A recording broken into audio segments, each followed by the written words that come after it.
हमारे साथ हमारे आज के इस छठे तकनीकी सत्र में हमारे विषय विशेषज्ञ, ज्ञान परवर, संस्कृत एवं शिक्षा शास्त्र मर्मज्ञ, ज्ञान का बृहद ज्ञान कोश आदरणीय प्रोफेसर चांद किरण सलूजा जी जुड़ चुके हैं। मैं उनका हार्दिक स्वागत एवं अभिनंदन करता हूं। उनके साथ ही हमारे विभागाध्यक्ष भी जुड़ चुके हैं। मैं उनका भी हार्दिक स्वागत एवं अभिनंदन करता हूं और मैं हमारी परियोजना अध्यक्ष जी का भी हार्दिक स्वागत एवं अभिनंदन करता हूं। प्रोफेसर चांद किरण सलूजा जी के विषय में आप अवगत हैं ही। आप उनसे कल संस्कृत वाङ्मय में शैक्षिक प्रबंधन एवं नेतृत्व विषय में आपने ज्ञानार्जन किया। उनके विषय में ज्यादा ना कुछ कहते हुए मैं केवल 4 पंक्तियों में उनका स्वागत करना चाहूंगा। जिन्होंने फैलाया है निरंतर ज्ञान, जिन्होंने फैलाया है निरंतर ज्ञान, जो स्वयं में है एक प्रतिष्ठान, जो स्वयं में है एक प्रतिष्ठान, जिन्होंने बढ़ाया है निरंतर संस्कृत का मान, हम धन्य हैं, हम धन्य हैं, हमें आलोकित करने पधारे ऐसे विद्वान, ऐसे विद्वान। मैं आदरणीय प्रोफेसर चांद किरण सलूजा जी का पुनः हार्दिक स्वागत एवं अभिनंदन करता हूं और उनसे निवेदन करता हूं कि अपनी मधुर वाणी में अपने ज्ञान अम्बुजों से हमें आलोकित करें और हमें कौटिल्य शास्त्र में शैक्षिक प्रबंधन विषय में हमारा मार्गदर्शन करें। परम आदरणीय परम श्रद्धेय प्रोफेसर चांद किरण सलूजा। धन्यवाद। आप सबका मैं स्वागत करता हूं और धन्यवाद भी देता हूं कि इस विषय पर आपने मुझे स्मरण किया और पहले भी इस बिंदु पर हम चर्चा कर चुके हैं। संभवतः कुछ बातें इसमें इन दौरान इस अंतराल में और आई हैं, वो भी मैं आपके समक्ष कुछ जोड़ना चाहूंगा। साथियों, तो बात बहुत स्पष्ट है कि प्राचीन भारतीय शिक्षा व्यवस्था, मैं कहा करता हूं, ये काल की दृष्टि से प्राचीन है। यह अपने प्रभाव, अपने स्वरूप आदि की दृष्टि से इतनी नई है कि 1996 में बना अंतरराष्ट्रीय स्तर का जो शिक्षा आयोग था, प्रोफेसर डेलोस के अध्यक्षता में, उसने संस्कृत के ही आधारभूत सिद्धांतों को लेकर अपने शिक्षा व्यवस्था के 4 स्तंभ, 4 बेसिक पिलर्स ऑफ एजुकेशन की चर्चा की थी। इतना ही नहीं, 1998 में एशिया पैसिफिक की दृष्टि से भी एक आयोग बना था, जिसने बहुत ही सुंदर ढंग से भारतीय शिक्षा व्यवस्था के स्वरूप को ही लेते हुए एक डॉक्यूमेंट निकाला था और उसे कहा था learning to live together in peace and harmony, जिसका मुख्य उद्देश्य values education for peace, human rights, democracy and sustainable development for the Asia Pacific region की दृष्टि से उन्होंने किया था। और ये अद्भुत सत्य है कि ये जो भी बातें इस प्रतिवेदन में कही गई हैं, वे सारी बातें चाणक्य के अर्थशास्त्र में प्राप्त होती हैं। कुछ बातें यहां यह स्पष्ट करना चाहूंगा, अर्थशास्त्र से प्रायः जो अर्थ लोग लेते हैं वो अंग्रेजी के इकोनॉमिक्स से जोड़ दिया जाता है, लेकिन चाणक्य का यह अर्थशास्त्र, इसे मैं कहूं कि यह समाज विज्ञान है।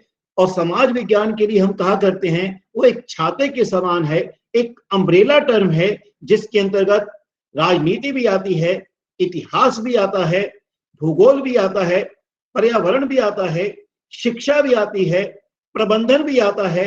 अर्थात समाज विज्ञान से जितनी भी बातें जुड़ी हैं वे सारी की सारी अर्थशास्त्र में एक व्यापक रूप में आती हैं, क्योंकि इसका मुख्य उद्देश्य एक सुदृढ़ राष्ट्र निर्माण का था। और उस दृष्टि से जितनी भी बातें आवश्यक हो सकती हैं वे इस ग्रंथ में उपलब्ध होती हैं। और इससे भी अद्भुत बात यह है, अपना प्रारंभ चाणक्य अपने अर्थशास्त्र को विद्या समुदेश से करते हैं। हम जानते हैं प्राचीन भारत में शिक्षा विद्या नाम से प्रचलित थी, क्योंकि शिक्षा शब्द का प्रयोग तो भाषा के संदर्भ में किया गया था। तैत्तिरीयोपनिषद में और शिक्षा ग्रंथों में, प्रातिशाख्यों में भाषा की दृष्टि से था, उच्चारण आदि की दृष्टि से था। लेकिन विद्या शब्द जो आज की शिक्षा एजुकेशन मानी जाती है, उसके लिए इस शब्द का प्रयोग किया जाता था, विद्या का। और यह भी कोई अद्भुत तथ्य है कि विद्या शब्द के अर्थ को हम केवल एक पक्ष में नहीं ले सकते हैं। विद्या शब्द विद धातु से बना है, जो ज्ञाने में भी है, अर्थात ज्ञान या संज्ञान की दृष्टि से है। जो चेतनायाम, एक चेतना की दृष्टि से कि किस तरह से विचार विमर्श किया जाए, इस बिंदु को भी हमारे समक्ष रखता है। यह हमारी सत्ता, हमारी एग्जिस्टेंस, हमारी अस्मिता को भी सामने लेकर आता है। और फिर विद्या लाभे की दृष्टि से भी, विद लाभे, हम उससे बहुत कुछ प्राप्त करते हैं, इस अर्थ में भी है। यानी शिक्षा जो ज्ञान भी देती है, हमारी अपनी अनुभूति कराती है कि हमारी अस्मिता क्या है। विद्या वह है जिससे हमारी चेतना भी जागृत होती है और हम अर्थ करी सा विद्या की दृष्टि से अर्थ की प्राप्ति भी करते हैं।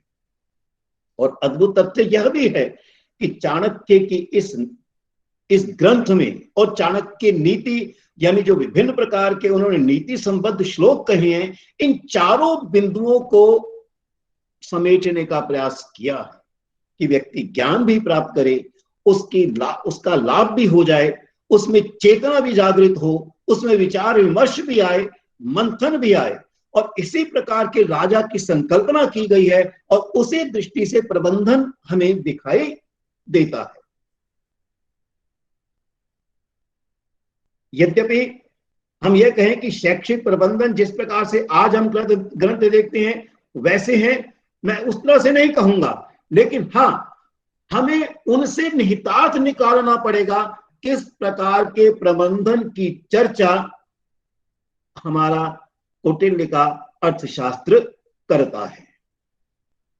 इससे पहले हम एक बिंदु पर विचार करना चाहेंगे कि जब मैं शैक्षिक प्रबंधन की चर्चा करता हूं तो कौन कौन से वे तत्व हैं जिनकी ओर शैक्षिक प्रबंधन को ध्यान देना पड़ता है। शिक्षा के छात्र होने के नाते हम प्रायः जाना जाता है, हम जानते हैं, प्रायः वयं जानीमः एव यत् शिक्षायाः आधारभूत प्रतिमानस्य पंच आधारभूत स्तंभ सन्ति। 5 उसके आधारभूत स्तंभ माने जाते हैं। उन स्तंभों के अंतर्गत सबसे पहले वे परिस्थितियां आती हैं जिन परिस्थितियों में हम किसी शिक्षा व्यवस्था को या प्रबंधन शास्त्र को प्रारंभ करते हैं। वे परिस्थितियां मनोवैज्ञानिक भी हो सकती हैं, वे सामाजिक भी हो सकती हैं, अभिप्रेरणात्मक भी हो सकती हैं, शैक्षिक दृष्टि से पूर्व ज्ञान की भी हो सकती हैं कि हमारे पास किस प्रकार की पूर्व धारणाएं हैं, अथवा किस प्रकार की मानसिकता के साथ, चाहे वह प्रशिक्षण देने वाले, शिक्षण करने वाले अथवा शिक्षण प्राप्त करने वाले प्रबंधक अथवा जिन पर प्रबंधन करना है, उनकी मानसिकता का स्वरूप, उनकी भौतिकता का स्वरूप आदि क्या है। क्योंकि अगर हम इस बात को नहीं जानते हैं तो स्वाभाविक है हम अपने उद्देश्यों का निर्धारण नहीं कर सकते हैं।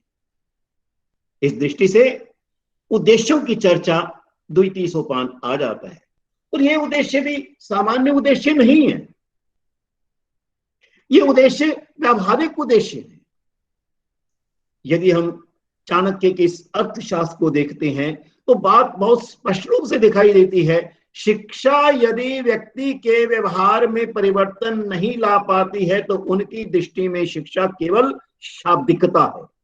यही कारण है कि उन्होंने बार बार व्यवहार की चर्चा की है।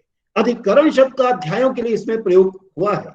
आप यदि पूरे अर्थशास्त्र को देखते हैं, कैसे सिद्धांतों को व्यवहार में लाना है, इसकी चर्चा बहुत अधिक की है, जिसका अर्थ यह भी निकलता है प्रबंधन ऐसा हो जो व्यवहारिक रूप से परिणाम दे सके, केवल सैद्धांतिक दृष्टि से नहीं हो। और इसके पश्चात व्यवहारिक उद्देश्य निर्धारित हो जाएं तो फिर हम शिक्षण अधिगम प्रक्रिया की चर्चा करते हैं। ऐसे ही प्रबंधन की हम बात कर सकते हैं। प्रबंधन का स्वरूप क्या है? वो प्रजातांत्रिक है, अथवा किसी एक शासन के साथ जुड़ा है, किस प्रकार से हम व्यवहार करते हैं, जिनके साथ हम प्रबंधन की चर्चा कर रहे हैं अथवा जिनके लिए कर रहे हैं, उनका स्वरूप क्या है। भिन्न भिन्न प्रकार से प्रतिमान स्वीकार किए गए हैं और ये इस बात पर भी निर्भर करता है आखिर हमारे राज्य का स्वरूप क्या है। शिक्षण अधिगम प्रक्रिया के अंतर्गत ये शिक्षण की प्रक्रिया है, लेकिन प्रबंधन के अंतर्गत यदि हम इसे लेते हैं तो प्रबंधन का स्वरूप क्या हो सकता है, जिसे आज हम डेमोक्रेटिक कहें, लोग यानी भिन्न भिन्न प्रकार के शब्द उसके लिए प्रचलित हैं। तो ये इस बात पर निर्भर करेगा हमारा प्रदेश व्यवहार किन परिस्थितियों में हुआ है, हमारे उद्देश्य क्या रहे हैं, हमारा प्रतिमान क्या रहेगा उद्देश्यों को ध्यान में रखते हुए। फिर हमने सफलता पाई या नहीं पाई, यह तत्व उस पर निर्भर कर जाता है और फिर उसके आधार पर प्रतिपुष्टि का स्वरूप हमारे समक्ष आता है कि हमें परिवर्तन करना है या नहीं। ये चक्र की भांति चलता है। इस चक्र में जो प्रतिपुष्टि है, जो रीइंफोर्समेंट है, उसका अपना एक विशिष्ट महत्व हो जाता है। उसी बात को मैंने इस रूप में दिखाने का प्रयास किया है कि प्रतिपुष्टि इन सभी तत्वों से जुड़ जाती है और फिर यह प्रक्रिया अपने आप आगे की ओर चलती जाती है। यदि हम शिक्षा प्रबंधन की जब चर्चा करते हैं अथवा कोई भी विषय हो, तो सीधी बात एक बनती है, आखिर हमारा दार्शनिक स्वरूप क्या है, हम किस प्रकार की प्रक्रिया में, दर्शन में विश्वास करते हैं। प्राय हम उदाहरण दिया करते हैं। आप अनुमान लगाइए कि विश्व भारती के शिक्षा प्रक्रिया का स्वरूप कैसा रहा है, क्योंकि गुरुवर रविंद्रनाथ टैगोर जी का अपना जो शिक्षा दर्शन था वह एक प्राकृतिक वातावरण से जुड़ा हुआ था, बच्चे की क्षमताओं को अवसर देने से जुड़ा हुआ था, प्राकृतिक वातावरण के अंतर्गत, इसलिए वहां की संरचना भी वैसी हुई। गांधी जी का शिक्षा दर्शन बुनियादी तौर पर कार्य से जुड़ा हुआ है, इसलिए उनकी कार्यशाला के स्वरूप की कल्पना ही उनके विद्यालयों में की गई अथवा कृषि कार्य आदि आदि की चर्चा उसके अंतर्गत आती है। हम यदि जे कृष्णमूर्ति के शिक्षा दर्शन को लेते हैं तो एक संवाद की शैली सामने आती है, प्राकृतिक वातावरण की बात हमारे सामने आती है, तो इसलिए वहां संवाद के लिए सबको कहीं मिलकर बैठने के लिए भी प्रबंधन का प्रश्न उठा सकते हैं। इस तरह से दर्शन किसी भी प्रबंधन शास्त्र का एक आधारभूत तत्व है। हम इस पर अधिक लंबी चर्चा नहीं करेंगे, जैसा मैं कहता हूं कि समय की सीमा का हमारे पास कहीं ना कहीं दबाव रहेगा, लेकिन बात स्पष्ट होती है हम किस प्रकार के दार्शनिक प्रक्रिया के माध्यम से इस प्रबंधन शास्त्र को ले रहे हैं। फिर इसमें जो भाग लेने वाले लोग हैं, जो इसके मूल रूप से इस प्रक्रिया के अंतर्गत आने वाले, चाहे वह शिक्षक हैं, चाहे वे प्रधानाचार्य हैं, चाहे वह प्रबंधन समिति के लोग हैं, अथवा मुख्य रूप से छात्र हैं, जिनके लिए यह संपूर्ण शिक्षा का प्रबंधन किया जा रहा है, उनकी मानसिक स्थिति किस प्रकार की है, इस बात का ज्ञान, संज्ञान, अवधान देना पड़ता है। वो भी इसका एक आधार बन जाता है। और फिर समाज का स्वरूप कैसा है। स्वाभाविक है, एक प्रजातांत्रिक समाज के लिए जिस प्रकार से शिक्षा की प्रक्रिया बनेगी वह अन्य प्रकार की सामाजिक व्यवस्था में नहीं बनेगी। एक साम्यवादी शासन का शिक्षा का स्वरूप भिन्न होगा, जहां स्वतंत्रता के स्थान पर राज्य क्या चाहता है इस बात की चर्चा अधिक होगी। एक समाजवादी राष्ट्र के लिए शिक्षा का स्वरूप भिन्न होगा, वहां राजकीय विद्यालय भी होंगे, निजी विद्यालय भी होंगे। स्वाभाविक है, ये ठीक है कि अधिनियम आदि बनाकर उनमें समानता रखने का प्रयास किया जाएगा, फिर भी दोनों का एक मौलिक स्वरूप एक भिन्न प्रकार से दिखाई देता है, तो प्रबंधन का स्वरूप भी उसी प्रकार से निर्भर कर जाता है। इस तरह से शैक्षिक प्रबंधन अपने आप में, यदि सार रूप में कहता हूं, वह शिक्षा के लक्ष्यों, उद्देश्यों को प्राप्त करने के लिए मानवीय भौतिक संसाधनों के आयोजन का प्रश्न उठाता है, और वह लक्ष्य मुख्य रूप से मानव का विकास है, उसका सर्वांगीण अथवा समुचित विकास है। जिसका अर्थ यह लिया जा सकता है कि अंततः चाणक्य का अर्थशास्त्र किस प्रकार के मानव के विकास के संदर्भ को लेता है, उसी दृष्टि से उनका शिक्षा का प्रबंधन का स्वरूप जो है हमारे समक्ष आएगा। एक बात बहुत स्पष्ट है कि चाणक्य ने जिस मनुष्य की संकल्पना की है वो एक राष्ट्र के उत्थान की दृष्टि से की है। इसलिए मूलतः मानव को किस प्रकार से अधिक राष्ट्र के साथ जोड़ा जा सकता है, भौतिक साधनों के साथ जोड़ा जा सकता है, उनकी मानसिक स्थिति और क्षमताओं को ध्यान में रखा जा सकता है। जब चाणक्य एक स्थान पर कहते हैं अयोग्यो पुरुषो नास्ति, इसका अर्थ है कि योग्यता तो है, उसमें क्षमता तो है, किस प्रकार से उसकी क्षमता का उपयोग किया जाना है उस प्रकार से योजक की आवश्यकता होगी। तो योजक जो है, जिसे हम प्रायः मैनेजर के रूप में ले लेते हैं, मैनेजमेंट करने के रूप में ले लेते हैं, इनका संयोग करने के रूप में ले लेते हैं, मुझे लगता है कि उस दृष्टि से व्यक्ति की क्षमताओं को पहचानना एक मुख्य कार्य हो जाता है, जिसकी चर्चा मैंने कल नूतन राष्ट्रीय शिक्षा नीति 2020 के प्रथम सिद्धांत की दृष्टि से कहा था कि उसने कहा है कि बच्चे की क्षमताओं को पहचानने का प्रयास करना पड़ेगा। इस दृष्टि से एक परिवेश का निर्माण करना है, इन चीजों में, इन तत्वों में समन्वय करना है, ऐसा चाणक्य का अर्थशास्त्र संकेत देता हुआ चलता है, जो इसके विभिन्न अध्यायों के नामकरण से हम प्राप्त कर सकते हैं। एक बहुत बृहत संकल्पना इस अर्थशास्त्र की आती है। यदि हम देखें इसमें जो विभिन्न अध्याय हैं, केवल नामों पर विचार कीजिएगा कि पहला विनयाधिकरण है, अर्थात कहीं ना कहीं चाणक्य के मस्तिष्क में नम्रता, विनम्रता, विनय अथवा राजा को किस प्रकार से होना चाहिए या नेतृत्व किस प्रकार से होना चाहिए, अथवा प्रबंधन करने वाला जो है, अगर कार्य करने कराने का प्रश्न उसे मानना चाहिए कि किसी भी व्यक्ति के मनोविज्ञान को, किसी भी व्यक्ति की मानसिक स्थिति को बलपूर्वक अपने अधीन नहीं किया जा सकता है, नम्रता से बात करनी पड़ सकती है। हम जानते हैं कि प्राचीन भारत की शिक्षा व्यवस्था में इस बात को बार बार दोहराया गया है, जो आज भी आवश्यक है कि विद्या ददाति विनयम, अर्थात कहीं ना कहीं यह प्रबंधन शास्त्र विनम्रता, नम्रता अथवा सामने वाले के जिनके लिए सब करना है उसकी मानसिकता को पहचानने का प्रश्न उठाता है। आपको ध्यान होगा कल जब चर्चा कर रहे थे, एक बात और कही थी कि अध्यापक भी इस कार्य में लगेंगे, अभिभावक भी लगेंगे, लेकिन एक विशेषण शब्द का प्रयोग किया गया था। तो इस प्रकार से मैंने एक अध्याय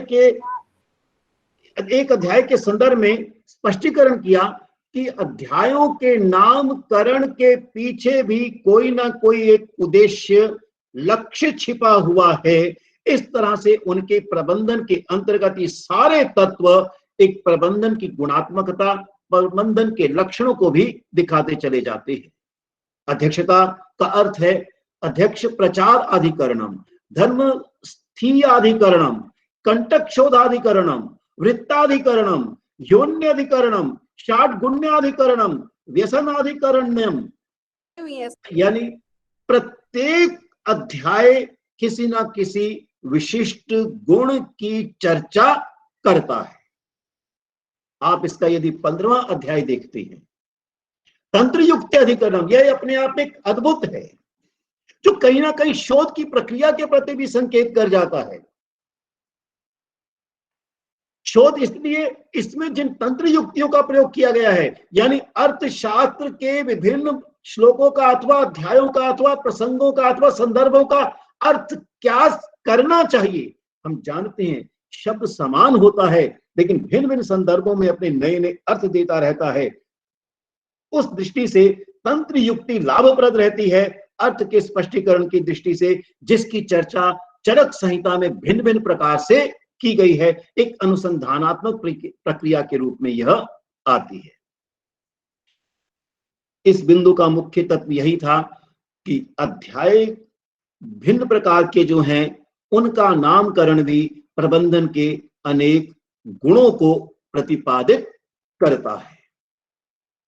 फिर यदि हम संपूर्ण इस ग्रंथ का अध्ययन करते हैं, जिस प्रकार की बातें आती हैं, चाणक्य के नीति सिद्धांतों को भी देखते हैं, तो बात बहुत साफ दिखाई देने लगती है कि राष्ट्र एक कल्याणकारी राज्य के रूप में स्थापित होना चाहिए। इस दृष्टि से प्रबंधन भी कल्याणकारी प्रबंधन के रूप में स्थापित होना चाहिए, और जिसका उद्देश्य राष्ट्र दर्शन से जुड़ा है।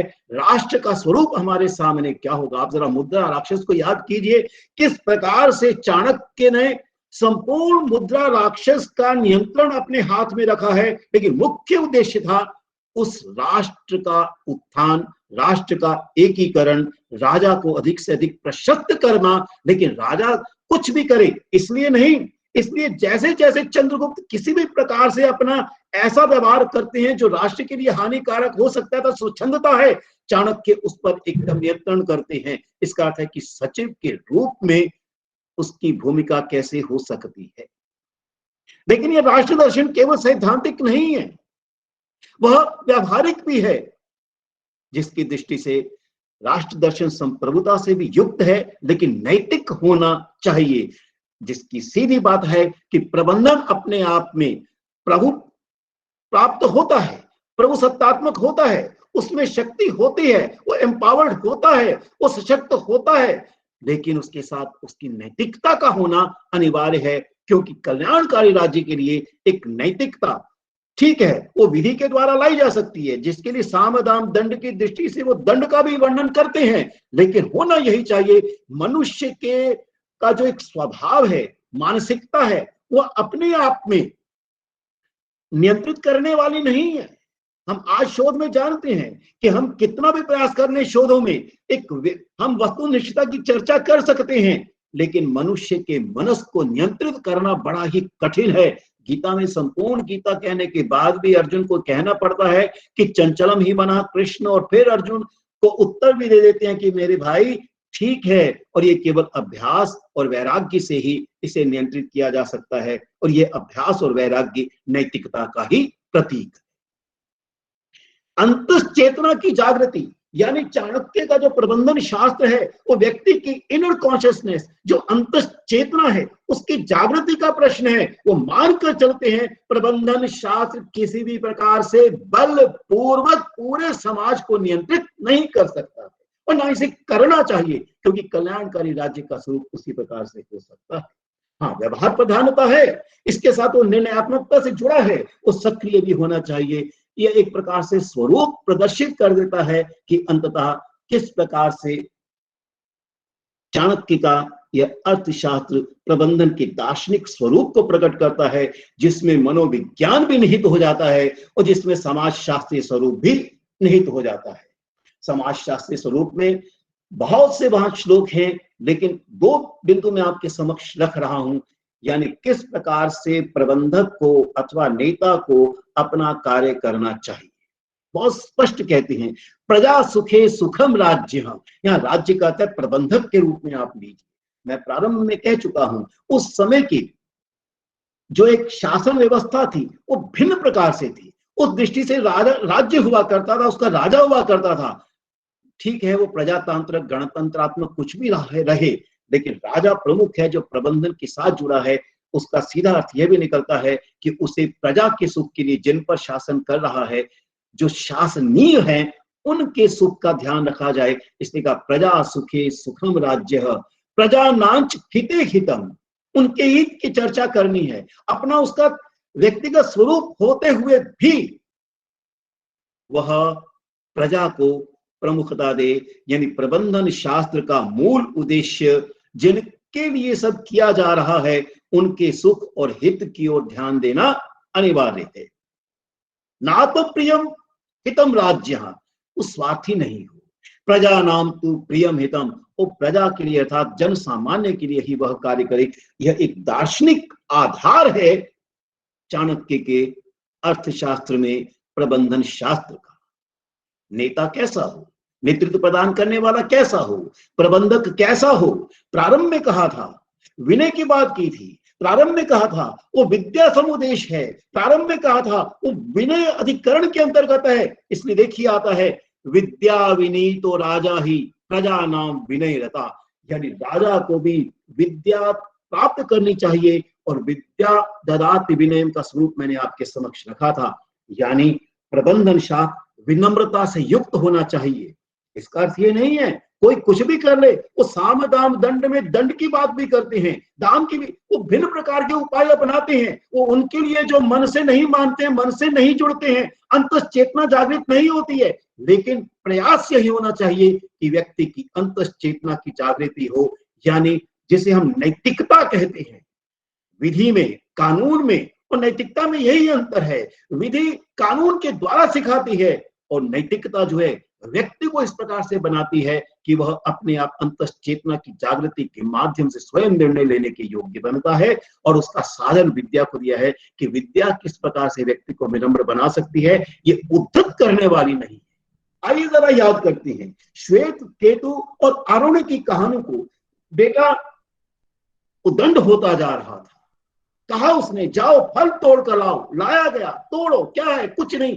अरे मूर्ख, इसमें कुछ नहीं होता तो ये इतना बड़ा वट का वृक्ष कैसे हो जाता? तुम कहते हो मैं सब जाना हूं, सब नहीं जाना जा सकता है। भारतीय दर्शन में तो बार बार कहा है न ही सर्वो सर्वम जानाति, न जाने जानने की कितनी चीजें हैं। कहीं ना कहीं प्रबंधन शास्त्र चाणक्य का भी यह संकेत भी दे जाता है कि व्यक्ति को निरंतर स्वाध्याय से जुड़े होना चाहिए। और इसलिए प्रारंभ में विद्या देने के कारण विद्या से संबद्ध अधिकार रखने के साथ अर्थ यह भी है जो अंत में तंत्र युक्ति के साथ जुड़ता है।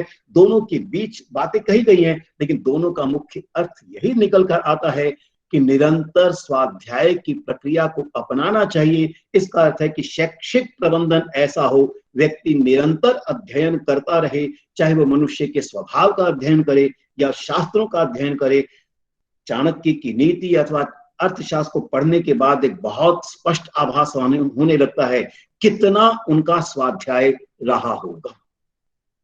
विद्या विनीतो राजा ही, अर्थात यह एक बहुत बढ़िया, बहुत उच्च स्तर का गुण है कि प्रबंधन शास्त्र में व्यक्ति को स्वाध्याय के लिए अवसर मिलना चाहिए। आपको ध्यान होगा मैंने कल भी संकेत दिया था, वर्तमान राष्ट्रीय शिक्षा नीति 2020 में जो आई है वो भी इसी बात को कहते हुए चलती है कि व्यक्ति केवल सीखे ही नहीं बल्कि सीखने की कला सीखे। यही वो संकेत मिलता है कि व्यक्ति के पास सीखने की कला हो।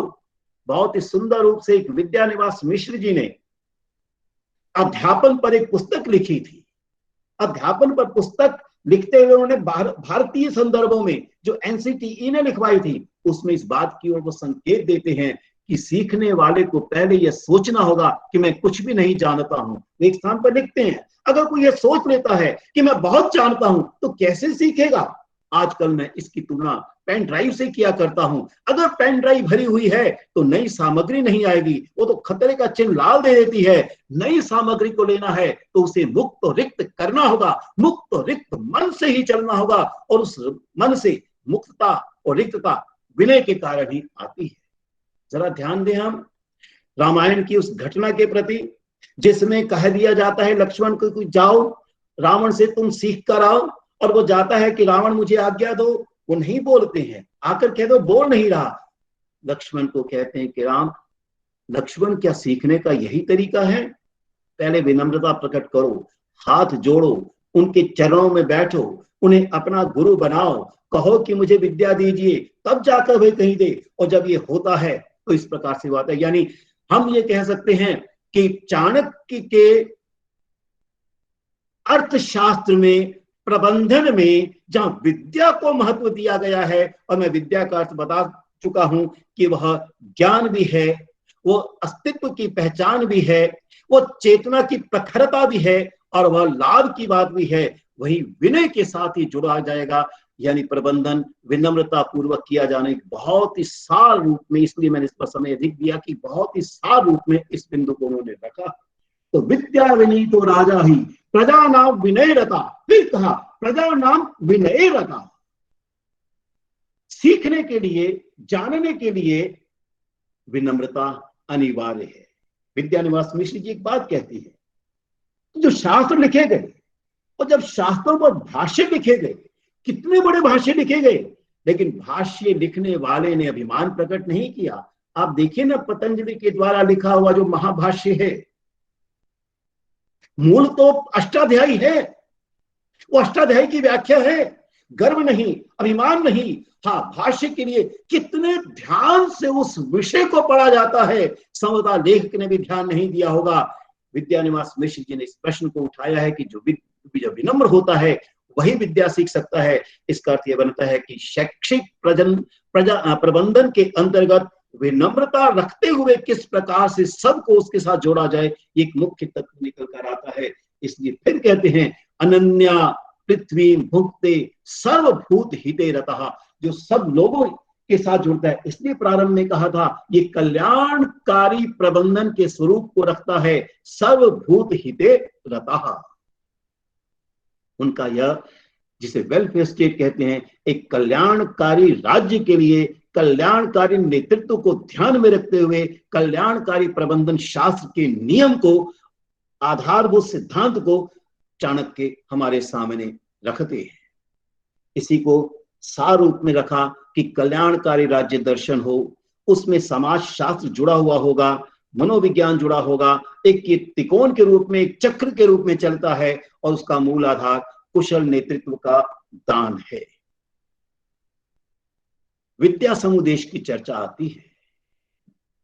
विद्या समुदेश प्रारंभ में आया है और उसमें आणविक्ष की त्रयी वार्ता दंड नीतिश्च विद्या की चर्चा की गई है। साथियों, मैं यहाँ एक विशेष रूप से आपके समक्ष एक बिंदु रखना चाहता हूं। ये आणविक्ष की जो प्राय न्याय दर्शन के संदर्भ में आया है, कहीं ना कहीं आणविक्षिकी की प्रक्रिया प्रबंधन शास्त्र में तर्क को महत्व देने की प्रक्रिया है। हम जानते हैं इस बात को कि आणविक्षिकी अपने आप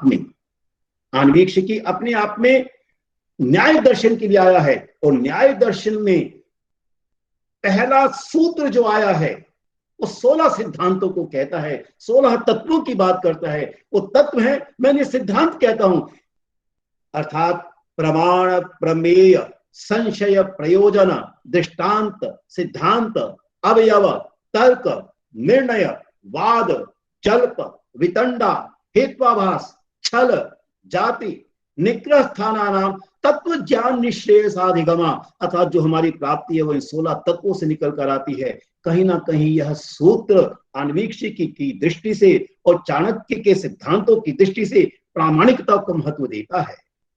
क्या सिद्ध किया जाए उस पर बल देता है, संशय का प्रश्न भी उठाता है, प्रयोजन की चर्चा भी करता है, दृष्टांत की चर्चा भी करता है, सिद्धांतों के निर्माण की चर्चा भी करता है, उसके अवयवों की चर्चा भी करता है, और प्रक्रिया के रूप में तर्क को और निर्णय लिया जाए, यानी निर्णय का आधार तर्क होना चाहिए, वो किसी प्रकार से स्वेच्छाचारिता नहीं होना चाहिए। चाणक्य के इस अर्थशास्त्र में प्रबंधन की दृष्टि से प्रबंधन स्वेच्छाचारिता नहीं है, वो तर्क पर आधारित है। हाँ, उसमें कई बार कुछ लोग आएंगे जो वाद करेंगे, जल्प करेंगे, वितंडा करेंगे, हेत्वाभास करेंगे, छल करेंगे, जाति आदि की चर्चा करेंगे, लेकिन किस प्रकार से उनका निराकरण करना है, यानी समस्याएं तो आएंगी, समस्याओं का भी तार्किक दृष्टि से कैसे समाधान किया जाए, कहीं ना कहीं चाणक्य का यह प्रबंधन शास्त्र संकेत देता हुआ चलता है। कल्याणकारी राज्य की दृष्टि से योगक्षेम प्रमुख है, लोक कल्याण हेतुता प्रमुख है, व्यवहार्थ प्रयोग यानी शिक्षा या प्रबंधन व्यावहारिक होना चाहिए, केवल सैद्धांतिक रूप में नहीं होनी चाहिए। आप यदि अर्थशास्त्र को पढ़ते हैं या इंद्रियों को अपने वश में रखने का प्रश्न उठाता है, वो अव्याभिचारिता की बात करता है कि राष्ट्र ऐसा हो जिसमें व्याभिचार का प्रश्न नहीं हो, यानी प्रबंधन भी उसी दृष्टि से होना चाहिए। शुद्ध आचरण की चर्चा करता है। स्वयं चाणक्य का अपना जो व्यक्तित्व है वो शुद्ध आचरण का एक बहुत बड़ा प्रतीक है। संभवतः इसलिए आचार्य शब्द की सिद्धता भी उसी के माध्यम से ही आती है।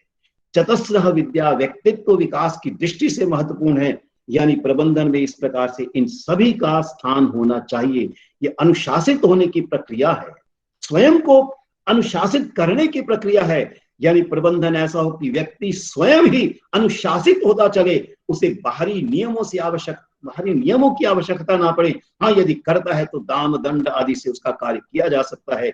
अनुशासित व्यवहार हो, स्वाध्याय हो, अपने वर्ण आश्रम अर्थात कर्तव्य के प्रति प्रतिबोध हो, अध्ययन की प्रक्रिया हो, अध्यापन निरंतर चलता रहे, उत्तरदायित्व उसमें आ पाए, कर्म कुशलता आए, अप्रमादता आए, निर्णय सर्वेशाम सहभागिता और निर्णय में सबकी सहभागिता हो, एक लोकतंत्रात्मक गणतंत्रात्मक प्रणाली के स्वरूप में आती है।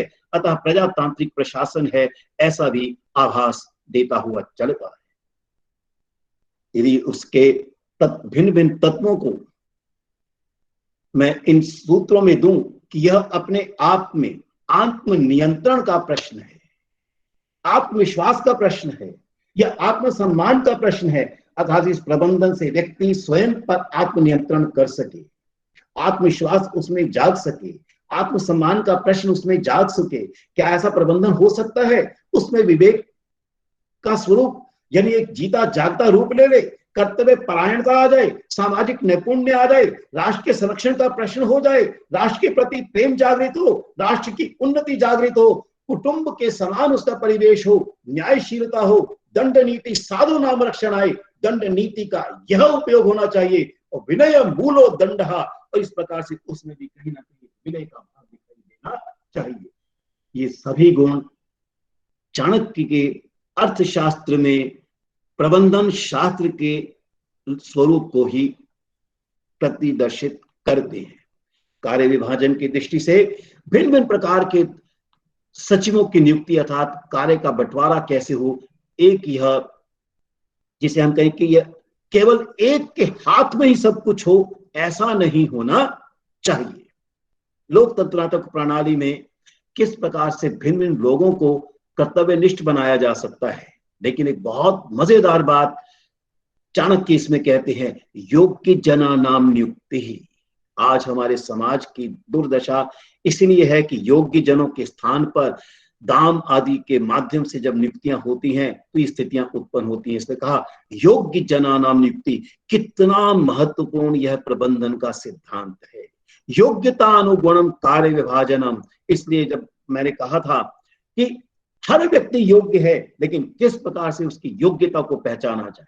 योग्यता अनुगुणम कार्य विभाजनम, योग्यता है परीक्षण हो, कई मार्ग दिखाए गए हैं योग्यता का परीक्षण कैसे होना चाहिए। कार्य सामर्थ्याधि पुरुष सामर्थ्यम, किस प्रकार से मनुष्य का सामर्थ्य जो है वह उद्भूत किया जा सकता है, मंत्रणा का उसमें कितना योगदान है। प्रकृति के संरक्षण की चर्चा विशेष रूप से कही गई है। शिक्षा नीति भी बार बार उसने प्रकृति का संरक्षण कैसे हो, इस बात से परिचित हैं। बहुत सारे बिंदु इसमें प्रकृति के संरक्षण से हैं। प्रकृति यानी प्रबंधन प्रकृति का नाशीकरण नहीं है। जो आज बड़े बड़े भवनों को बनाने के लिए किस प्रकार से प्रकृति का नाश करते हैं, इसी बात को तो कितने अच्छे ढंग से ईशोपनिषद ने भी कहा है, तेन त्यक्तेन भुंजीता मां गृधा कस्य धनम। वृक्ष आदि का आरोपण किया जा सकता है, अव्यग्रता का प्रश्न है, प्रलेखन का प्रश्न है, धन शुचिता का प्रश्न है, प्रशासन के अंतर्गत शास्त्रानुगमिता का प्रश्न है, संप्रेषणीयता का प्रश्न है, यानी जो कहा जाए वो सामने वाले तक पहुंचे तो सही। साथियों, इस प्रकार से यदि हम देखते हैं, चाणक्य का अर्थशास्त्र हमारे सामने एक बहुत ही व्यापक रूप प्रबंधन शास्त्र का रखता है, लेकिन वो एक नैतिक प्रबंधन शास्त्र की दृष्टि से है, जो इस बात को मानकर चलता है अमंत्रम अक्षरम नास्ति, जिसकी चर्चा मैंने संकेत के रूप में रखी है। नास्ति मूलम अनौषधम अयोग्य पुरुषो नास्ति योजकस्तत्र दुर्लभा। और ये बात बड़े साफ तौर पर कहते हैं कि भैया योग्यता की पहचान करके योग्य व्यक्ति को योग्य स्थान पर लगाना होगा। अतः न कंचित अमन्येत सर्वशेषण यानतम बालादप्यर्थवत् वाक्यम उपयुंजित पंडितः। इसमें कितना सुंदर ये कहा है, अगर बच्चा भी बुद्धिमान है उसकी भी सहायता ली जा सकती है। समय को ध्यान में रखते हुए बात को समाप्त करने से पहले संकेत में बताता हूं कि चाणक्य के इस पूरे अर्थशास्त्र में सफलता प्राप्त करने के लिए क्या क्या गुणों की अपेक्षा स्वीकृत की गई है, केवल संकेत देता हूं, उनके मैं संदर्भ नहीं दूंगा। कहीं ना कहीं चाणक्य अपने इस अर्थशास्त्र में जो अधिष्ठान चतुष्टय है, कर्ता, स्थान आदि कैसा हो, भिन्न भिन्न प्रकार से वो इसकी चर्चा करते हैं। वे स्ट्रॉन्ग विल पावर, एक दृढ़ इच्छा शक्ति की चर्चा करते हैं। वे एकाग्रता, समर्पण और एक लक्ष्य निष्ठा की चर्चा करते हैं। यानी प्रबंधन में ये एकाग्रता हो, समर्पण हो, एक लक्ष्य की निष्ठा होनी चाहिए। वे साहस, धैर्य और आशा की चर्चा करते हैं। और मजेदार बात यह है, स्वयं के प्रति श्रद्धा और आत्मविश्वास हो, सकारात्मक सोच हो, शिक्षा को इसका आधार मानते हैं। वे पुरुषार्थ की चर्चा करते हैं, स्वावलंबन की चर्चा करते हैं, वे स्वाध्याय की चर्चा करते हैं, आत्म संयम की चर्चा करते हैं, आत्म विकास की चर्चा करते हैं, लक्ष्यों के स्पष्टीकरण की चर्चा करते हैं। लेकिन उद्देश्यों को तो रखिए, लेकिन उद्देश्यों को बहुत अधिक मुखरित मत कीजिए, गुप्त रखिए, नहीं तो उनका भी दुरुपयोग होना शुरू होता है। समय का सदुपयोग किया जाए, इसकी चर्चा करते हैं। सतत जागरूक रहते हुए अवसरों को खोजना होगा। जो हमने अभी पिछले दिनों कोरोना के दिवसों में भिन्न प्रकार के अवसरों को प्राप्त किया है और आत्मनिर्भर भारत के लक्ष्य को रखने के लिए प्रधानमंत्री जी ने जो बात कही कि अवसरों को कैसे भुनाया जा सकता है, अच्छा शब्द नहीं है भुनाया, लेकिन एक सरल भाषा की दृष्टि से मैं उसका उपयोग कर रहा हूं, अर्थात कैसे उसका उपयोग किया जा सकता है। विपत्तियों, असफलताओं, दुखों को सफलता हेतु वरदान समझना चाहिए। अनंत प्रयत्न और अभ्यास करने का प्रश्न है, दुर्गुणों के परित्याग का प्रश्न है, और जो व्यक्ति इन दुर्गुणों से युक्त हैं उनके लिए दंड का प्रावधान भी चाणक्य करते हैं। एक योजनाबद्ध सुनियोजित ढंग से प्रबंधन किया जा सकता है। जो उसमें अनुभवी हैं उनसे परामर्श किया जा सकता है। साथियों, चाणक्य के इस अर्थशास्त्र में एक बहुत ही व्यापक संकल्पना प्रबंधन की है, लेकिन सार रूप में ही कह सकते हैं एक कल्याणकारी राज्य के लिए प्रबंधन को कल्याणकारी होना चाहिए, जिसमें एक प्रजातांत्रिक ढंग से कार्य का वितरण करते हुए, मंत्रणा करते हुए, बहुत सी बातों को स्पष्ट रखते हुए, लेकिन बहुत अधिक उसका प्रचार न करते हुए यदि कार्य किया जाता है तो राष्ट्र शिक्षा के माध्यम से व्यक्ति का भी विकास है और विकसित व्यक्तियों के माध्यम से राष्ट्र का भी विकास है। तो चाणक्य का शैक्षिक प्रबंधन राष्ट्र के उत्थान का साधन है। इतनी बात कहकर मैं अपनी बात समाप्त करता हूं। आप सबको धन्यवाद देता हूं कि आपको कष्ट दिया, कुछ प्रतीक्षा करानी पड़ी, उसके लिए क्षमा याचना करते हुए धन्यवाद। धन्यवाद गुरु जी, आपका बहुत बहुत आभार। बहुत ही सरल, सहज, व्यवहारिक, लौकिक ढंग से आपने कौटिल्य शास्त्र से हमें अवगत कराया। हमें उसमें संबंधित शैक्षिक प्रबंधन से के मूल्यों से या उसके संबंधित तथ्यों से, उससे संबंधित सूत्रों से हमें अवगत कराया। उसके लिए जो है आपका बहुत बहुत आभार।